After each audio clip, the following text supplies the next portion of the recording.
Winger तारीख की किताबों में पड़ा धूल मट्टी से लथपथ हुआ लफ्ज़ है, जिससे शायद आजकल की नस्ल वाकफियत ही नहीं रखती। जब हम छोटे थे तो हमने भी फ़कत विंगार लफ्ज़ पढ़ा था, कभी आंखों से होती हुई विंगार देखी न थी।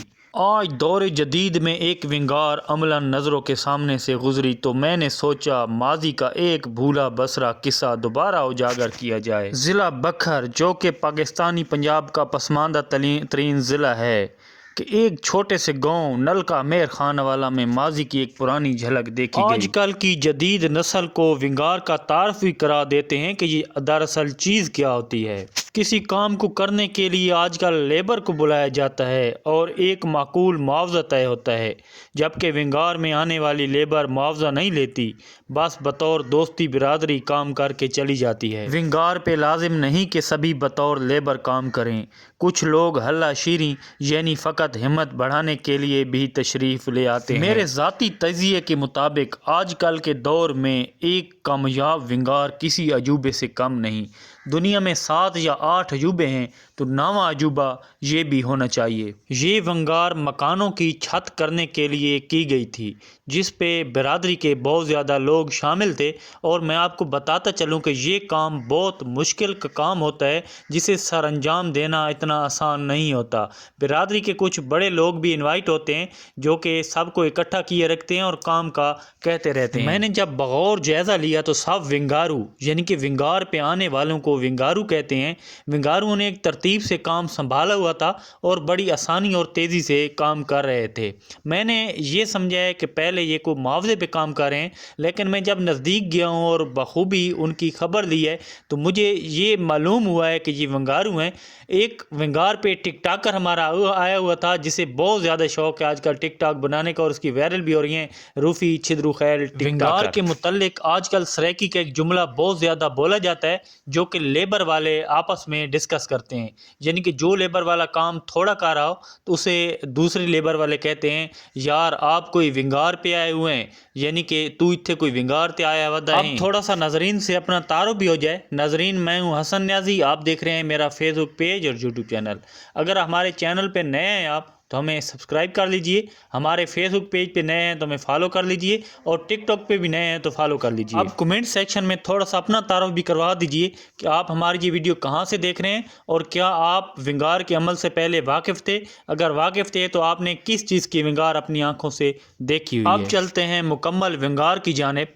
तो ये मट्टी बना रहे हैं, यानी कि पहले तो सादा मट्टी फेंकी है छत पे, तो इस मट्टी में थोड़ा सा भूसा डाल के मिला रहे हैं। ये छत पे चढ़ाएंगे और इसके साथ ऊपर जो डबल टेल होनी है वो लगाएंगे। तो हमारे जो लड़के थे, यानी कि विंगार पे जो लड़के आए हुए थे, वे एक दूसरे से शरारतें भी कर रहे हैं, क्योंकि विंगार पे अक्सर ये होता रहता है। और वीडियो के सामने से कुछ स्टाइल भी बना रहे थे, और ऐसा भी होना मुमकिन है क्योंकि देहातों में ये काम अक्सर नहीं होता। शहरी लोग जो होते हैं वो तो अपनी बातें उजागर कर लेते हैं, और देहातों की बातें उजागर करना कोई इतना आसान काम नहीं होता, क्योंकि देहातों में ये मसले मसाइल बहुत ज़्यादा होते हैं। अक्सर लोग तुम्हें मना कर रहे होते हैं कि हमारी वीडियो ना बनाए। तो मैं अब मुकम्मल घर के सेटअप की जानिब आता हूँ। तो ये बहुत प्यारा सेटअप बनाया गया है। तो ये देखें, ये टाइल फेंक रहे हैं ऊपर से, नीचे से टाइल ऊपर कैसे फेंकी जाती है, इसका मुकम्मल मरला आपको दिखाते हैं कि कैसे ये ऊपर कैच कर लेते हैं। क्या शहरी लोग जो हैं, जो ये तजर्बा नहीं रखते, क्या ये कर पाएंगे? ये आसान काम होता है करना। टाइल ईंट थोड़ी सी दूर रखी गई थी, इसका भी विंगारुओं ने हल निकाला हुआ था कि 2 बंदे आगे पकड़ा देते थे और तीसरा फेंक देता था। और ये ऐसा कर रहे थे, पहले एक फेंकता, फिर दूसरा फेंकता, फिर तीसरा फेंकता। जब थक जाते तो ये चेंज होते रहते। और ऊपर का मरहला भी ऐसा है, ऊपर पकड़ना कोई आसान काम नहीं है। तो टिकटॉक बनाने वाले भी हमारे दोस्त थे जो काफ़ी ज़्यादा टिकटॉक बना रहे थे, तो मैंने हर एंगल से इसको कवर करने की कोशिश की है ताकि मैं आपको दिखाऊं तो हर एंगल से दिखाऊं। तो ये अपनी तरतीब से पानी लगाया जा रहा है। तो ये बनेरा जिसे कहते हैं, सराइकी में कहते हैं, एक गाना भी है, जदू बोलता है बनेरे होते आके काला कां, सच्ची मुची मेरे लब्बा होते होंदा है तेरा ना। तो ये बनेरा बनाया जा रहा है। तो छत के ऊपर का जो मंजर था वो दिखाया। तो फिर जब बारी आए चाय की तो सारी थकान चाय ही जिस्म से निकाल लेती है, और जो काम करने वाले होते हैं उनकी पसंदीदा चीज़ चाय होती है।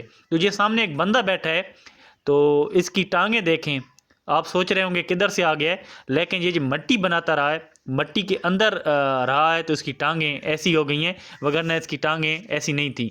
तो आपके जहन में एक सवाल आया होगा, तो मैंने उसकी वजाहत देना पहले ही बेहतर समझा है। तो ये बनेरे का एक नया स्टाइल बनाया है मिस्त्री साहब ने। इस स्टाइल के बारे में आपने कमेंट सेक्शन में बताना है कि ये स्टाइल कैसा है। तो मकानों के स्टाइल के बारे में आपने कमेंट सेक्शन में बताना है। और ये वो मरला है जिसकी टांगें, ये देखें, इसकी टांगों पे जो मट्टी लगी हुई थी, आपको थोड़ा सा अजीब सा लग रहा था, तो मैंने थोड़ी सी वजाहत दे के आपको बताया है कि इसकी टांगों पे मट्टी क्यों लगी हुई थी। ये भी एक महारत का काम है। ऐसी मट्टी बनाना भी हर किसी का काम नहीं होता। आप सोच रहे होंगे यार इसमें कौन सी महारत आ गई है, लेकिन बहुत बड़ी महारत का काम है ये। इस तरह की मट्टी, यानी कि जिसे हम गारा कहते हैं, जिससे ये टाइलें लगाई जा रही हैं, जो नीचे मट्टी बनाई जा रही थी उससे ये टाइलें लगाई जा रही हैं, इसके ऊपर फिर सीमेंट लगाई जाएगी। तो वो गारा बनाना किसी आम बंदे का काम नहीं था। तो छत के ऊपर से मैं दिखा देता हूँ कि कैसे नीचे ये आ रही हैं। तो ये मट्टी भी उसी तरतीब से लेके आ रहे हैं, और ये इसका ढेर लग गया है। पहले जो सूखी मट्टी थी वो तो वैसे ही फेंकते रहते थे, लेकिन ये गीली मट्टी है, तो ये टाइल लगाने के साथ साथ उंडेलते आते हैं, और मिस्त्री साहब अपनी ज़रूरत के मुताबिक कहते हैं कि यहाँ उंडेल दो, तो टाइलें पकड़ने का काम भी जारी है। तो ये छत का मरला था। तो आपने किस किस से देखा हुआ है? फिर मैंने कैमरामैन को कहा कि आप पकड़ें कैमरा और ऊपर से वीडियो बनाएं, और ऊपर से भी टाइलें जाती हुई दिखाएं। ये ऊपर से मैंने आपको दिखाने की कोशिश की है कि ये कितना मुश्किल मरला होता है, और टाइलों को फैलाना भी एक मुश्किल मरला होता है। ये दोबारा देखें एक एंगल से कि कितनी मुश्किल से और कितनी ऊंचाई से ऊपर आती हैं, और पकड़ना कितना मुश्किल होता है। तो टाइलें बिछाना मैं कह रहा था कि बड़ा मुश्किल काम है। फिर मिट्टी वाले वो बर्तन देख लें कितनी तरतीब से रखे हुए हैं, तो ये बनाना बड़ा मुश्किल काम है। आप देख लें कि ऊपर एहतियात से चलना पड़ता है, एहतियात इतनी ज़्यादा करनी पड़ती है कि नीचे टाइलें ना टूट जाएं। तो ये कुछ लड़के बात कर रहे थे, मजाक बना रहे थे और शर्मा भी रहे थे।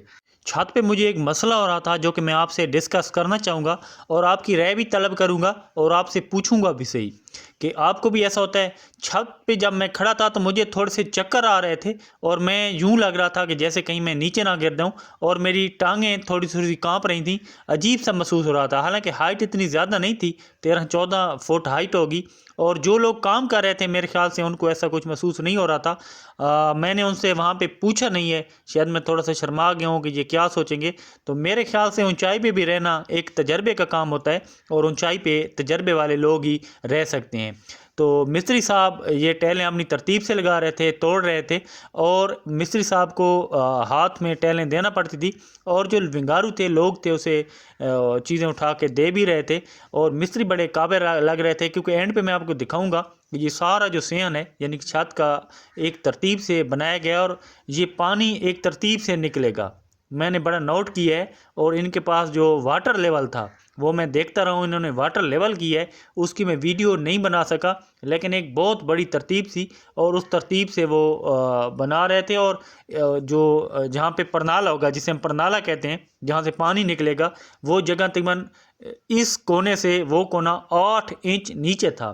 तो आप ज़रूर बगौर जायज़ा लें, और आपके जहन में आ गया होगा कि एक कोने से दूसरा कोना 8 इंच नीचे है, तो कितनी जल्दी से उस तरफ पानी चला जाएगा। यहीं पे मैं आपसे एक और सवाल करूंगा कि आपके यहाँ एक मकान बनाने पे कितना खर्चा आ जाता है, या ये आप नहीं जानते तो ये बता दें कि मिस्त्री और मज़दूर की जो दिहाड़ी है आपके यहाँ, तो वो कैसे चल रही है। अगर आप ये काम करते हैं, तजर्बा है आपको, तो आप ये बता दें कि मुरब्बा फुट का रेट भी क्या है, ताकि जो लोग देख रहे हैं वीडियो उनको भी फ़ायदा हो, उनको भी इल्म हो कि कहाँ पे क्या रेट चल रहा है। विंगार का जो असली रूप है वो तो अब आया है, यानी कि खाना खाने का मरहला, एक तरतीब से खाना लगा दिया जाता है, और सभी विंगारू खाना खा लेते हैं, और बाकी मांदा जो काम होता है उसको करने के लिए दोबारा चले जाते हैं।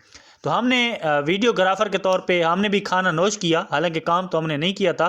तो कुछ जो विंगारू होते हैं, जैसे कि मैंने कहा था, सभी बतौर लेबर काम नहीं करते। कुछ जो विंगारू होते हैं वो अपना ये काम कर रहे होते हैं। तो ये मुजम्मिल भाई भी मेरे साथ था, मेरा कैमरामैन, तो उसने कहा है मेरी तरफ कैमरा घुमाएं, और जो साथ बैठे थे वो थोड़े से कैमरे से कतरा रहे थे। और एक हमारा टिकटॉकर है नजबुल्ला खान, जो कि हमारा रिश्तेदार है, तो वो कह रहा था कैमरा मेरी तरफ भी हो जाए। तो ये देखें छत का सियान जिसकी मैं तज़किरा कर रहा था कि इसकी कितनी ढलवान है। ये आखिरी मरहले में टाइलें लगा रहे हैं, तो मैंने ये सोचा है कि मैं आपको पूरा व्लॉग दिखाऊंगा और पूरे मरहले दिखाऊंगा ताकि आप देखें और आपको देखने का कोई फ़ायदा हो। इसके साथ ही अपने मेज़बान को इजाज़त दीजिए। अल्लाह नेगेबान।